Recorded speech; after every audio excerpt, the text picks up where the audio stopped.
അടിപൊളിയായിരുന്നില്ലേ? നമുക്ക് ഇതുവരെയായിട്ട് അതുപോലെ കണ്ടിട്ടില്ലല്ലോ. ഭയങ്കര രസമല്ലേ കാണാൻ? ഫുള്ളും അത് ഞങ്ങൾ ആദ്യമായിട്ടാണ് ഓൺ സ്ക്രീനിൽ വരുന്നത് ഒരുമിച്ചിട്ട്. സസ്പെൻസും ഒക്കെ ഉള്ള ഒരു സിനിമയാണ്, അടിപൊളിയാണ്.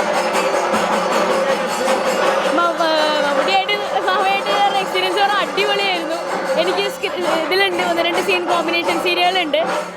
അപ്പോൾ അതിനെക്കുറിച്ച് അത്ര പറയാൻ പാടുമെന്ന് എനിക്കറിയില്ല. കുറച്ച് സസ്പെൻസാണ്. എല്ലാവരും എന്തായാലും തിയേറ്ററിൽ തന്നെ പോയി കാണുക. സൂപ്പറായിരുന്നു എക്സ്പീരിയൻസ് ഒക്കെ. മമ്മൂക്കയുടെ കാണാൻ ബാക്കിയുണ്ടായിരുന്ന എന്താണോ അതാണ് ഇതിൽ എൻ ട്വിസ്റ്റായിട്ട് കണ്ടത്. ഞാൻ സ്പോയിൽ ചെയ്യുന്നില്ല, അസലായിട്ടുണ്ട്.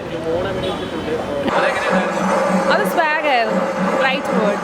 സ്വാഗിൽ അപ്പുറം ഉണ്ടെങ്കിൽ അത് ഇതുപോലത്തെ ഒരു സ്റ്റൈലിഷ് അപ്പിയറൻസിൽ അമൽ നീർ മൂവിയിലൊക്കെയാണ് കാണാൻ പറ്റുന്നത്. സോ എൻ്റെ അനദർ വേർഷൻ ഇപ്പോൾ ഡീൻ ടെന്നീസ്